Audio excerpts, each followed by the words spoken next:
a very good and very, very spirited debate. But remember, you know, proper debate here. Guys, listen up. Well, welcome to the 66th annual debate to determine who will be the next governor of the great state of Dirigo.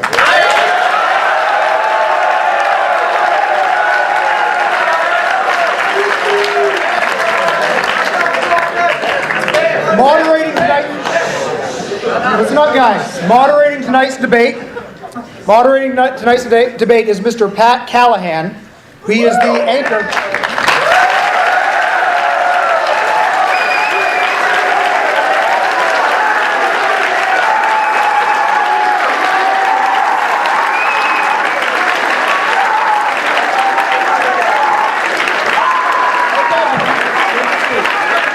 As apparently you know, he is the anchor at Okay, guys.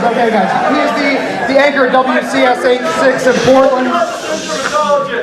He is a senior reporter, and he's reported on many political campaigns and has won many awards for his reporting.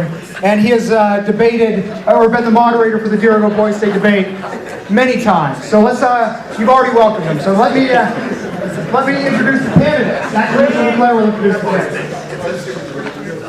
Tonight, representing the Federalist Party, we have Kyle and Natalia from the town of King and from the main town of West Bath.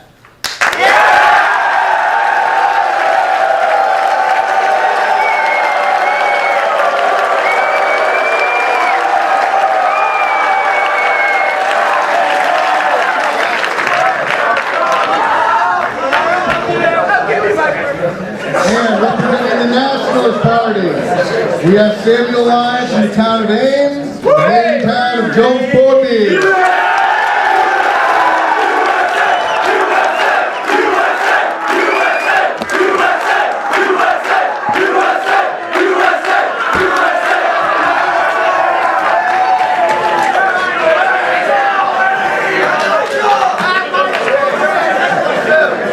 All right, we love that enthusiasm.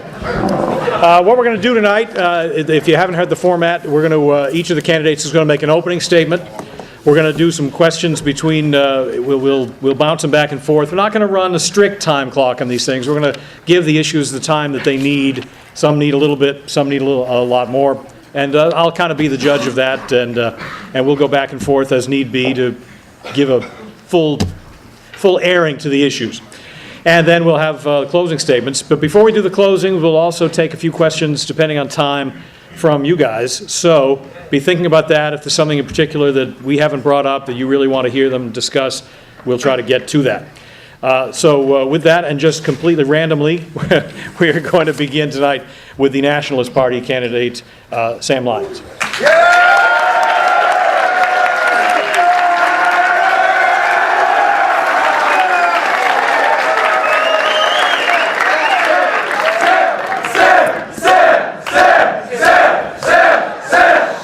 Okay, first off, before I even get started, I've got to say I've played on the Bangor Auditorium floor. This is crazier, by far. I've played in a state championship game, and this is still crazier. I just can't believe how, from both parties, this is just, wow. In the last few years, government's been gridlocked by partisan fighting. Highly opinionated people are clashing, refusing to bend on what they believe is right. The longer this continues, the more slowly progress will flow.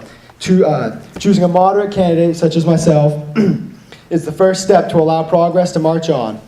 As a moderate, common sense guy, I'm the better choice for progress.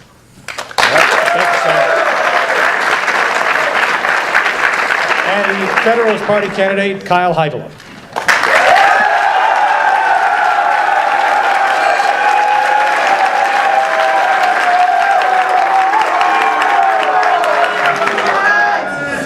Gentlemen, thank you. I'd like to thank all of the audience members for the wonderful enthusiasm and the wonderful energy. I'd like to thank Mr. Lyons, my worthy opponent, and I'd like to thank Mr. Callahan for moderating. Gentlemen, I stand before you to ask for your vote to be the governor of the state of Dirigo. I believe that I have a unique party platform that sets me apart and that will enable me to lead as a moderate and as a person who will stand behind my principles, but also reach across the aisle to the Nationalist Party and incorporate your ideas into a vision that will be for the best for all members of the state of Dirigo. I like to sum up my political views as a gubernatorial candidate in 3 main points. The first point is that I believe in individual freedom. I believe this is strongly reflected in the platform that I stand for, through stances such as being in favor of same-sex marriage, being in favor of abortion, being in favor of the legalization of marijuana.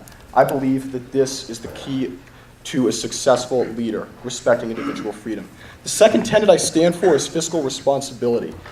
As the candidate for the Federalist Party, I believe we need to have a balanced budget. I believe this is a responsibility we hold not only to each other, but to future citizens of any state. It's important that we keep our finances in the best shape for all people. And finally, the third tenet I stand for as a candidate is to be my brother's keeper, and for all of us to be our brother's keeper. I believe that we need a basic safety net, a basic system of welfare, because I believe a rising tide lifts all boats. That when one of us is down, all of us is down. I believe in e pluribus unum, that out of many, we rise and we fall as one. And I ask for your vote as the next governor of the state of Dirigo.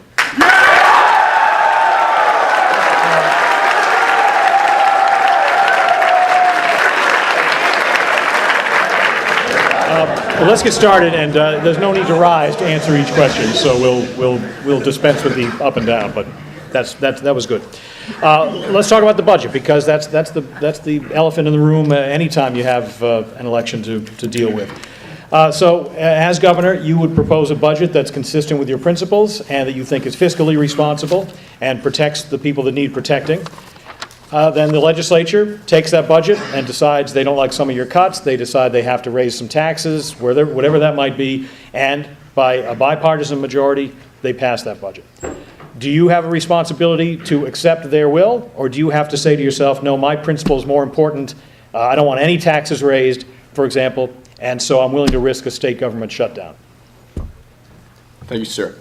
I believe that what's important in terms of the budget is being conciliatory while standing by our principles. I think that ultimately when we're looking at creating a budget, we're all trying to meet a pretty common goal. Now, how we get to that goal can differ, but I think what's really important is for whoever holds the position of governor to make sure that the budget crafted has flexibility to recognize that there are multiple paths to one goal. Now, the platform that I stand for has specifics in it, but it has general principles that can lead to a balanced budget. And I think many of these principles, such as renewable energy, such as a tax on the sale of marijuana, and a fair system of progressive taxation, are principles that we can all accept with still making compromise. So I think that there are times when you have to stand by your principles, and you have to tell the other person, as the leader of my party, we have to be able to make compromises on this. But I also think, as a conciliatory person leading not just one party, but leading two as governor, it's important to be able to reach across the aisle and find common ground, because after all, I think we're all going for the common goal in terms of a budget. And I think that's an important point, in that when you're elected governor, you're not representing just your party, you're representing all of the people of Dirigo. So when the legislature says, this isn't the package you wanted, but it's the best we can do you have a responsibility to accept that, or do you veto it and say, no, my way or nothing? Well, first off, I believe to say that my way is the right way is completely bogus. I mean, there's what I believe, there's what other people believe, and then somewhere in the middle is the best path to take. I believe compromise is absolutely essential, and discussion is a great, and using discussion through the Senate and getting feedback from what they think a better idea would be is a great option to approve a budget that not only I like, but the whole state of Dirigo can be behind. Good. Let's move on to health care coverage. If you have the opportunity, if the federal government says we're going to pay to expand the number of people you can cover under your Medicaid program by tens of thousands of people, we're going to pay the freight for the first 3 years. After that, you're going to have to pay 10% of it. Is that an offer you would accept or reject, or do you trust that they're going to cover their share, and is it a risk worth taking?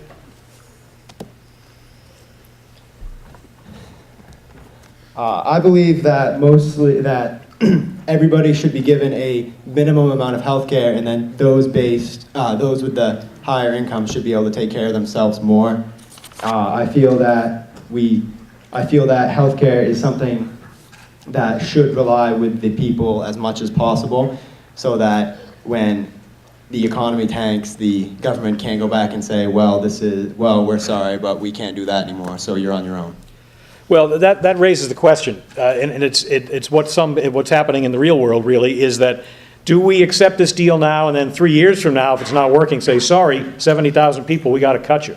I mean, let's face it, it's a lot easier to say, to not give it to them in the first place than to take it away several years later. Is that part of your thinking?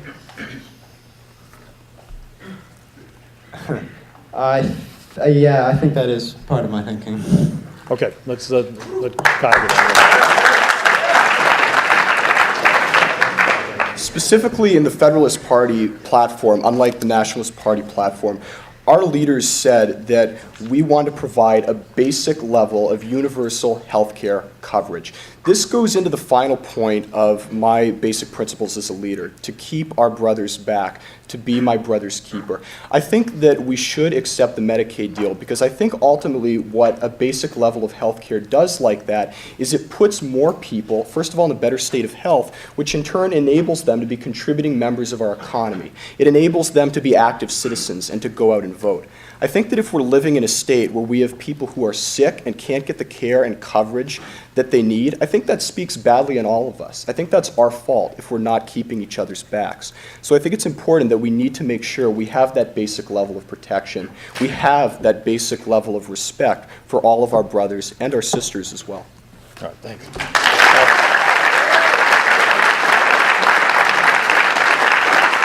It has been 6 months since the school shootings in Newtown, Connecticut got everybody's attention. Since that time, in this country, more than 6,000 people have died from gun violence. It's never a simple question, but in general, give us a couple of ideas. What can you do, and what would you support as governor as measures to try to address that problem of gun violence? Sure, absolutely. Again, I'll go right back to the platform that my party put forth and that I stand behind. We believe in the Second Amendment. We believe that people have the right to keep and bear arms. The Supreme Court told us that in 2008. But we also believe that as citizens, we have a responsibility to make sure that firearms do not go in the hands of bad people. Now, the fact of the matter is, gun violence will still happen. Gun crime will still happen no matter how many gun control regulations you put in place. But I don't think that means that we can't do anything. Our two ideas, first of all, we want to put school resource officers in every school building. This means having a full-time police officer in every school building to provide protection should an intruder, an armed intruder, come in. Second of all, we believe in universal background checks. The Supreme Court said that the Second Amendment can accommodate things like this. We can accommodate universal background checks.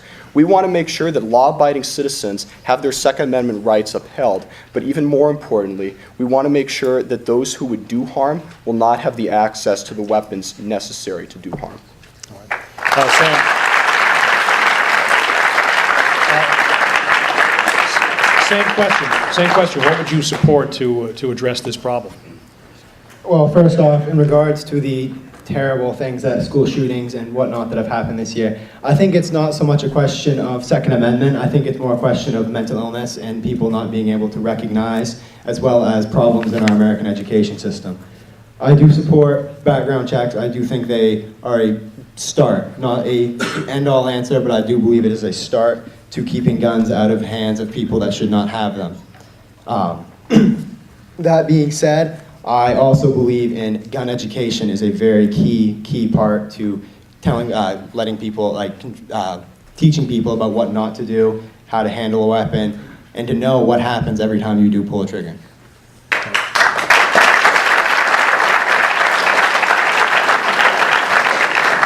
You've probably heard of late the National Transportation Safety Board is advocating lowering the blood alcohol limit for drivers from 0.08 to 0.05. A lot of people have said, well, that's further criminalizing a legal behavior, and goes too far. What are your thoughts about whether that is a step that should be taken? Should we be lowering the threshold for what's considered drunk driving or leaving it where it is? I'm not going to give a definite answer on whether I think we should make it lower. I do think that it has a valid point and it needs to be researched and looked into. So I guess I can't say we should make it lower. I'm not going to say we should leave it as it is. I think there needs to be more information gathered and more that we can see, more to be seen. Okay. And Kyle?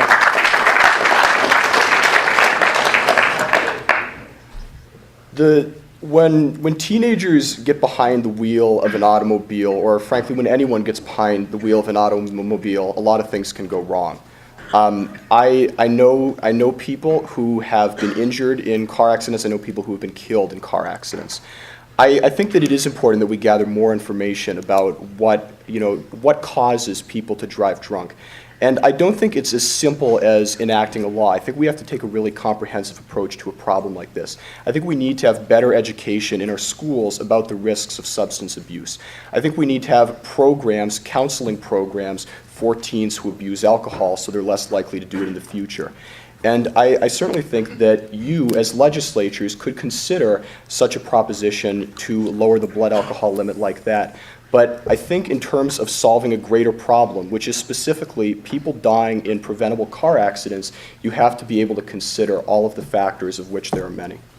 What about the idea of lowering the drinking age? 18-year-olds can vote, they can serve in the military, they can do most things that any other adult can do, but they're not allowed to legally buy a drink. Should they be?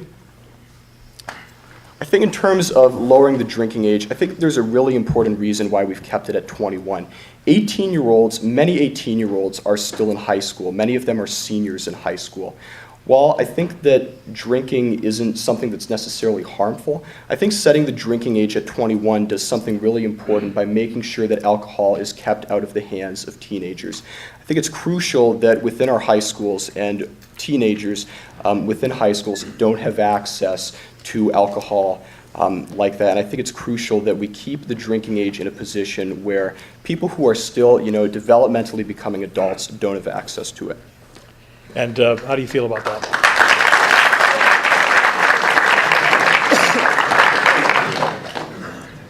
I've come to realize that the countries that have the lower drinking ages and don't put so much an emphasis on drinking, I feel like the adults and the children are more responsible with drinking. I mean, for kids growing up, they think, oh, I can't wait till I'm 21 because then I can finally go out and do stuff. I mean, if we have a lower drinking age, then yes, I do think that would do a lot to eliminate some of the emphasis that's put on being able to drink and would ultimately help.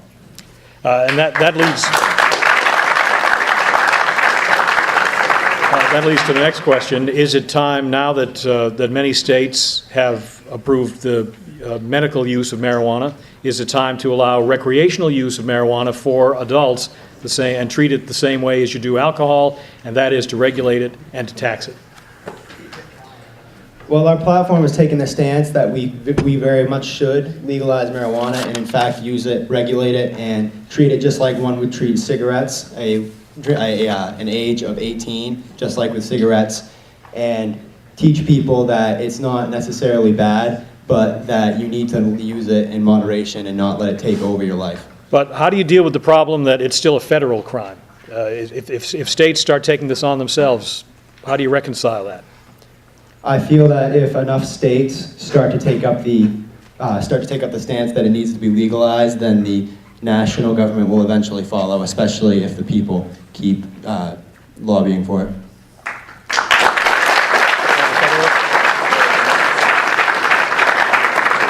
We explicitly state in our platform, and I stand behind this, that we would like to legalize the purchase, possession, and consumption of marijuana for adults.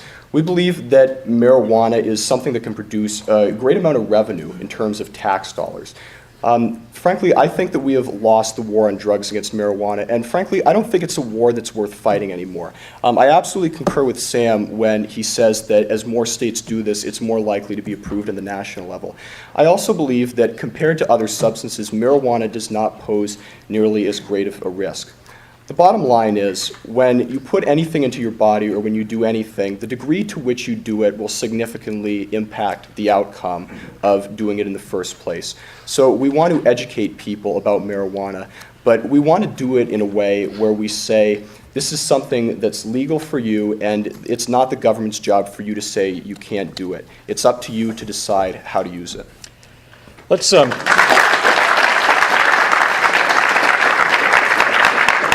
Let's talk for a minute about the process of getting one of you elected, and that is who is authorized, who's allowed to vote. Should states, and should the state of Dirigo have voters produce a photo ID before they're allowed to vote? Some would argue that that'll help stop fraud. Others say that disenfranchises people. How do you feel about the idea of requiring voter IDs at the ballot box? I think in terms of voter IDs, I think it's a pretty small sacrifice to make in order to exercise a pretty basic right. I don't think it's too much to ask a person to validate that they are indeed who they say they are when they are about to exercise one of their most fundamental rights, and I think more importantly, one of their most fundamental responsibilities as a citizen. So in terms of asking for ID, I think that's something that I would support, and I think it's something that could help deal with some of the fraud that happens in elections. And for the nationalists, do we need voter ID? Yes, I mean, I think it's a very, like you said, like my opponent has said, it's a small sacrifice and it does a lot of good. I agree with it completely. Okay. Let's talk about demographics for a minute. It's not a problem any of you have to worry about personally, but the fact is Maine is statistically the oldest state in the country. Dirigo will reflect that as well. What ideas do you have about keeping young people in the state or enticing them to come back if they've gone away to college and work somewhere else? I think one of the main issues is, and I've heard a lot of arguments for this, is that younger people leave the state of Maine because there's just no opportunity. There's no jobs. The economic outlook is poor at best. I feel our platform believes that if we can increase the business grade of the state of Dirigo, then we have a better chance of facilitating growth within our economy with the younger kids coming back, or the younger students coming back into the workforce. And what policies do you have in mind that might encourage young people to stay and work here? Absolutely. I'll talk about one of them that I actually put in our platform and that we approved collectively and that I stand behind quite strongly.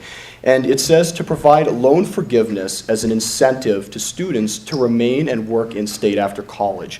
So what we decided as a party and what I stand behind is that if you go to college at a Maine school, at a Dirigo school, and then you pay property tax or you pay income taxes in Maine equivalent to your tuition will be forgiven. All of that will be reimbursed to you, and it'll go back in your pocket. Now, of course, by paying income taxes within the state of Maine, that means that you, as a graduate of a Maine college, are taking a job in Maine. That means that you're putting money in our economy, and it means that our economy is growing. We also believe that in order to keep more young people in Maine, we need to create jobs in Maine where young people go. A lot of young men and young women want to become engineers these days. There is a huge new industry out there called alternative energy that includes wind, solar, geothermal, hydropower. We want to make Maine and Dirigo the best state in the United States in terms of alternative energy. We think we can keep young people and bring them into those jobs, and we think that we can grow our entire economy by doing so.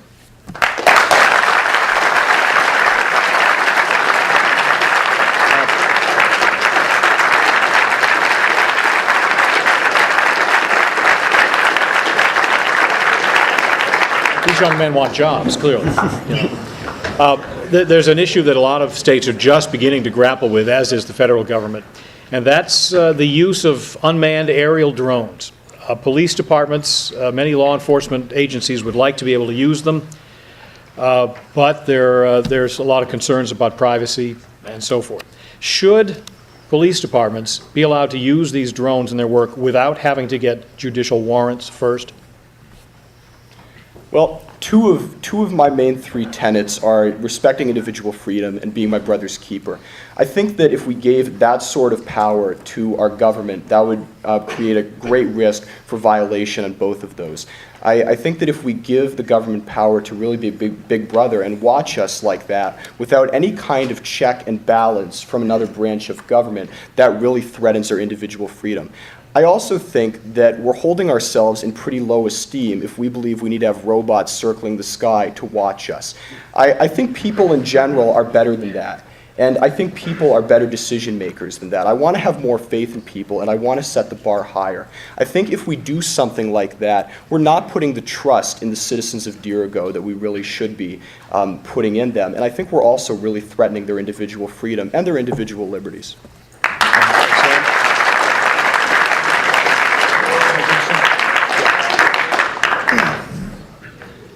I definitely agree with a lot of the things that he said. I am a proponent of using drones, but only if they are used right. They need to be made sure that people are not being taken advantage of. I mean, it's a very controversial topic, and both sides have a lot of merit, but my big thing is they have to be used right.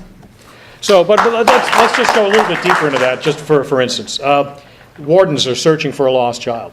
I don't think anyone would object to the idea that they're going to use aerial drones to help search the area. But what happens if you have a hostage standoff and the police want to get a better look behind a building and see what the situation is? Are there circumstances where you could say to the police, you know, it's an emergency case and yeah, go ahead and use your judgment?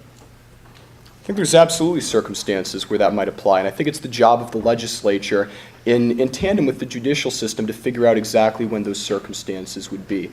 I certainly think when a life is immediately in peril, you know, we have to be willing to make concessions, and sometimes we have to be willing to, you know, give up some of our civil liberties. An example I'd like to use is, you know, you have to take your shoes off when you go to fly in an airplane. Is that really that steep of a price to pay in order for a little added security? I think the situation that Mr. Callahan suggested, you know, you can use the same logic to apply to that. There are circumstances where, you know, you would have to be able to put the life in priority, if that's the question. And do you agree there are emergency circumstances where the police could use their judgment? There's definitely many emergency circumstances. And one of the things that I do like about using drones is that when there's a drone in the air, whether it's a hostage situation or whatever, that means that there's not a police officer or a law enforcement agent or whatever, there's not somebody putting their life in danger. We can get the same results, maybe even better results using a drone. All right.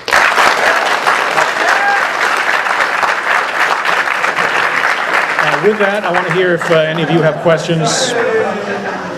If anyone here has questions for the candidates, raise your hand and we'll, yeah, right over there. My question's for Kyle. Yes, sir. He brought up a problem earlier with the gun control and how they would, he brought up the solution to the gun control about pushing background checks for people who buy guns. When, in fact, with the Sandy Hook problem, what it was a special needs kid who actually took the gun from his mother. So what would your plan be in order to provide more security for us citizens, for those who go to gun shows or who just pick it up somewhere that it's not being overlooked? Sure, thank you, good question.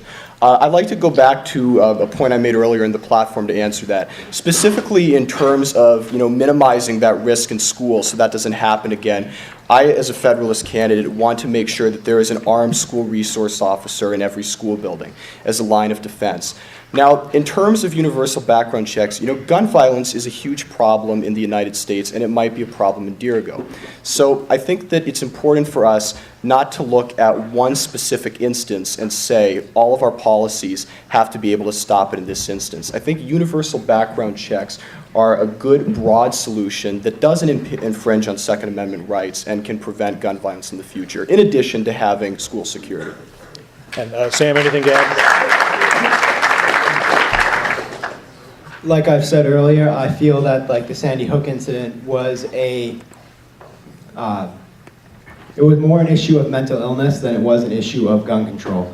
I feel that responsibility, a lot of responsibility lies with the parents, and there's steps that they can take to educate their children to keep guns locked up, keep guns unloaded, don't keep things in the same place, and really educating kids about what can happen and what has happened. Okay. My question is for both candidates. What would you do to help reform the welfare system and help reduce the number of people on welfare? The question is about how do you reform welfare and reduce the number of people who depend on it. Right, so for welfare, one of the big things that we have talked about is doing mandatory drug testing for those who are going to be receiving aid from the government. We feel that's a very good idea so that people that are receiving cash assistance or whatever are using that for the basic necessities, which really is what welfare is all about. They're not going to be wasting that money and wasting taxpayer dollars on things that really should not be spent on. Also, we are looking into using mandatory counseling to help get people back into the workforce, teaching people different things, different skills, so that they can function in society better and not need welfare.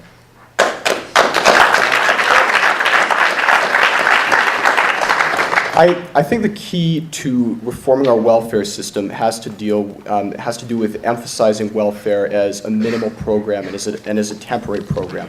I absolutely concur with Sam that mandatory drug testing is a must. But in addition to welfare, I think it's also important that we put forth workfare. We put forth programs that give people the employment skills that they need so they can have jobs that allow them to sustain themselves economically. Now, one point where Sam and I disagree is on the mandatory counseling and the background checks. I think if the whole idea of this is to make this minimal and to make this cost effective, I think mandatory counseling and personal background checks are not only time consuming and expensive, but they're also a pretty big invasion of personal privacy.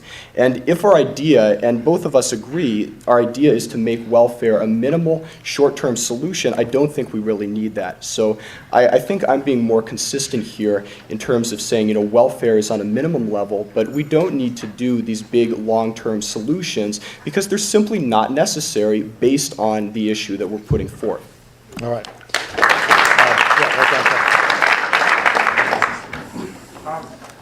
Both candidates have taken a position on same-sex marriage and have different opposing views on the issue. If you wouldn't mind, I'd like both candidates to elaborate on their positions and explain the reason behind them and how to kind of deal with them once in office. The question is about position on same-sex marriage. Sure. My position on same-sex marriage is that it should be legalized and that we should let those who want to have same-sex marriage have a same-sex marriage, and we should let churches that want to perform a same-sex marriage perform a same-sex marriage. I think there is an idea that we can somehow get to the same idea of marriage by calling something a civil union. But I think the fact of the matter is we should give churches the freedom and we should give people the freedom to have the title of marriage. I also hearken back to an old Supreme Court case called Plessy versus Ferguson to talk about marriage. In Plessy versus Ferguson, what was said was that separate but equal is okay in terms of racial segregation. Now, in Brown versus Board of Education in 1954, Chief Justice Earl Warren said that no matter what, separate but equal is inherently unequal. And I believe that's why that we need to call what same-sex marriage is, marriage.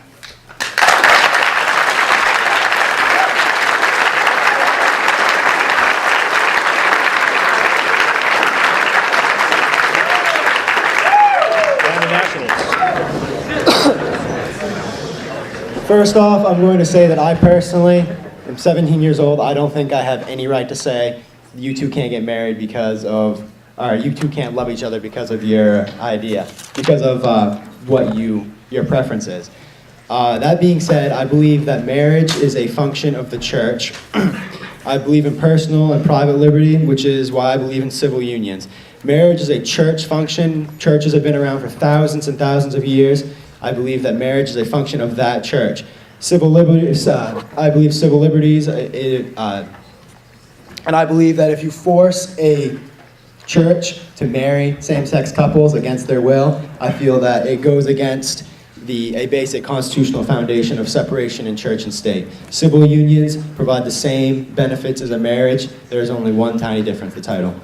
I sense Kyle has something to say.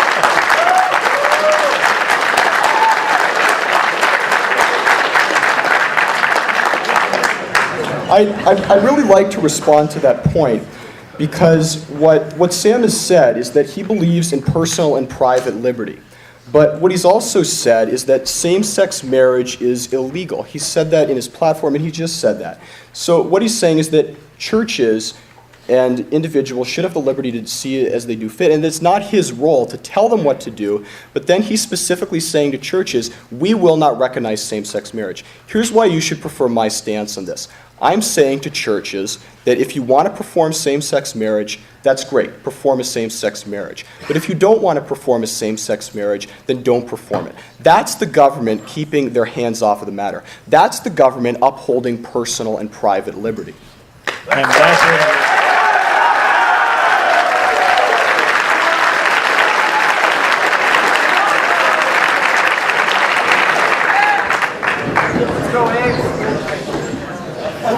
Go, let's hear him out. Yeah, first off, I don't think I said that same-sex couples shouldn't be together. I don't think I said that at all. I think he was trying to spin that way. I just want to make sure that's not what I was saying. I'm saying, hold on. Basically, what our platform is, churches that want to marry a same-sex couple can, but don't make a church do something that it's not okay with. All right. Let's move on. Up the back. Yeah. Thank you. I have a question for Sam here. It's a very important issue to... Hang on, the microphone's coming your way. Hold on one second. Thank you. All right, well, that's a very important issue for everybody here. Not everybody, but most everybody here will agree with me, I think. So there's going to be Game 4 of the final.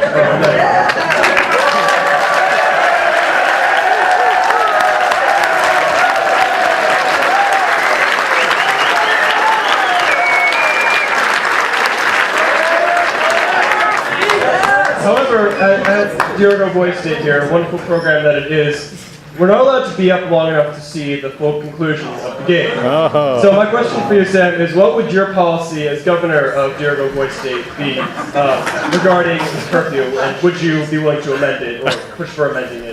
This could decide the election right here. So. Well, first off, extending the curfew to watch the game was one of the key platform issues for the Nationalist Party.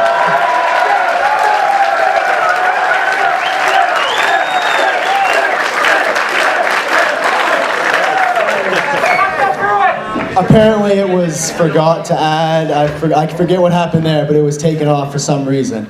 But I do have in my hand an LD that I am in the process of crafting to allow us to stay up.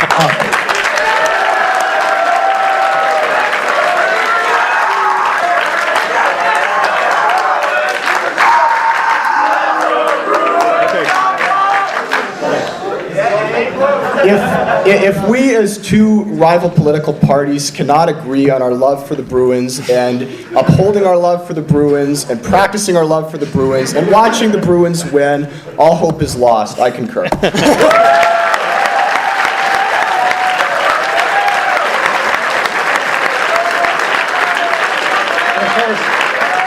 I realize the reason you feel so strongly is that the game is on NBC, on WCSH. Tomorrow night.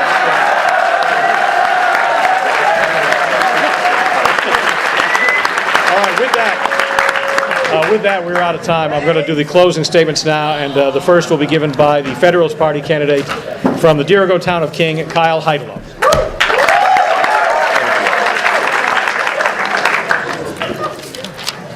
Gentlemen, I stand for a set of issues that I think can be agreeable to all young men and to all young women.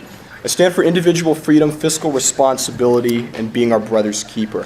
I believe that these three principles are key to making our state of Dirigo the best it can be. I believe in clear and consistent leadership, in listening to your ideas, and then using a combination of speaking skills, conciliatory skills, and critical thinking skills to turn those ideas into a platform and two political positions which are acceptable for all members of Dirigo. Together, I believe that we can create a great state, and I would be honored, and it would be my great pleasure to lead us in that charge as your governor.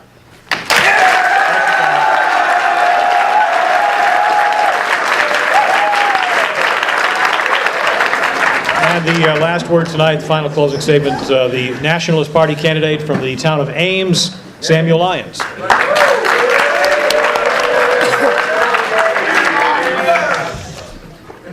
I believe that I should be considered for this position because when I first came here to Boise State, I really didn't know what I was going to run for. I didn't expect to be here, standing in front of you, sitting in front of you, running for governor. Is this the one? Okay. I lost where I was now. Basically, what I'm saying is, I'm not going to look down on any of you guys if you elect me. I'm going to listen to anybody, no matter what your party is, no matter what your stance is. I'm not going to just cast you aside. I'm going to listen to you. I'm going to take what you say into consideration. I'm going to try to represent everybody as best as I can. Thank you. All right. All right, thank you both. And thanks to all of you. We only say vote early and often. Thank you.